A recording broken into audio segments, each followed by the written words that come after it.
I once had a coaching student who just could not get over the fact that some coaches made 100 or 150 or $200 an hour for coaching. She said, "No, why would a coach be worth more than an electrician or a plumber or a school teacher?" This coaching student was confused. She was confusing what someone gets paid with what that person is worth. Every person has intrinsic, priceless, infinite worth. Each one of us is created in the image of God, and God bestows on each and every one of us just a worth that is priceless. That's not the same thing as how much you get paid. Your pay rate is not determined by the intrinsic worth that God has created you with. Your rate of pay depends on how much value you bring to the market. And that's an easily identifiable number. The way that you identify it is you start charging, and as long as you can charge more, you keep increasing your rate. And at some point, you get to the place where nobody wants your coaching for the rate that you are charging. And at that point, you need to back off and you need to find the place where the market will support a certain pay rate. And you might experiment with it going forward, but you're looking for that nice equilibrium where, okay, what I'm willing to charge and get paid for, to do the coaching, other people are willing to pay it. And then you have a nice exchange. That's the free market. So unless you're coercing people somehow into working with you as a coach, you want to rely on the signals from the free market.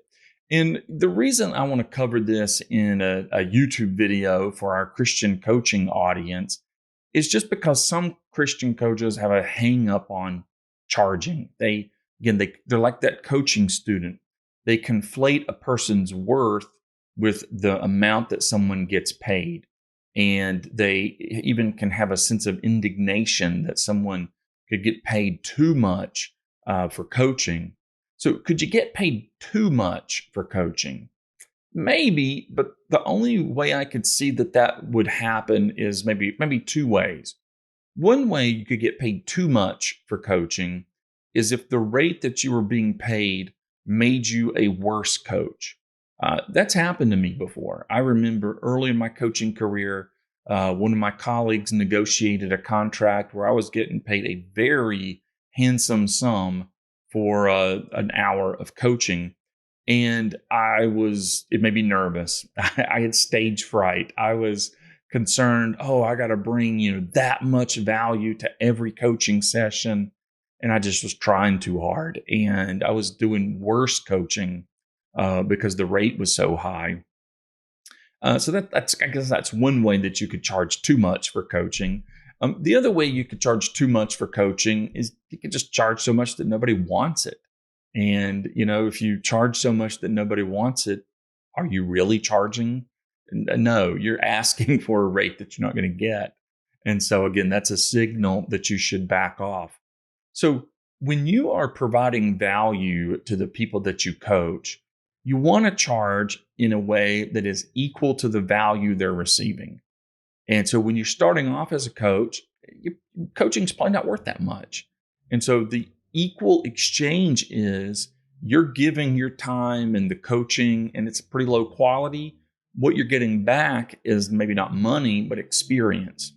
But for most coaches, after they have about 25 to 50 hours of experience, and they've coached their neighbors and their family members and people in class and the neighbor's dog and the kid and whatever, they've gotten some experience and then they're ready to charge a rate. Most of them are going to start off in the $35 to $50 an hour range, which you may think, well, that's a pretty high range. You just have to remember, coaches don't work 40 hours a week. Coaches can't just snap their fingers and have a coaching client. So you're charging a bit more than, you may think your experience warrants, because the value that's going out really is pretty valuable. It's more than just an hour of your time going out. It's all of the training and everything that you put in to developing yourself as a coach. And then as your experience grows, you're going to want to charge more. And you're not charging more because you're greedy. That's something that, again, Christian coaches have to get over. You're not charging more because you just are wanting to swindle people out of their money. You're charging more because there's more value going out. People are receiving more value. And so you charge more. And that's a way to get the quality of coaching you provide to the people who need it the most, and who can benefit from it the most. And so that's what prices do. They signal the amount of value that a particular product or service is worth. And that's what your rate does. Your rate does not signal your intrinsic worth. Just because you charge more per hour for your coaching, that doesn't mean you're worth more than someone else. It just means you get paid more. And as Christians, we know what a person gets paid is not what they're worth. So never deny your intrinsic worth, that you're created by God. You're just so valuable. But don't ever conflate that with how much you get paid. Those are two different things. And when it comes to getting paid as a coach, just think of it in economic terms. That's going to help you find the right kind of people to coach. It's going to help you make a living as a coach. And when you can make a living as a coach, a lot of people get coached. And I think that's a good thing. Hey, thanks for joining us in this video. We'll see you in the next one. Be sure and subscribe so you don't miss any of our great content.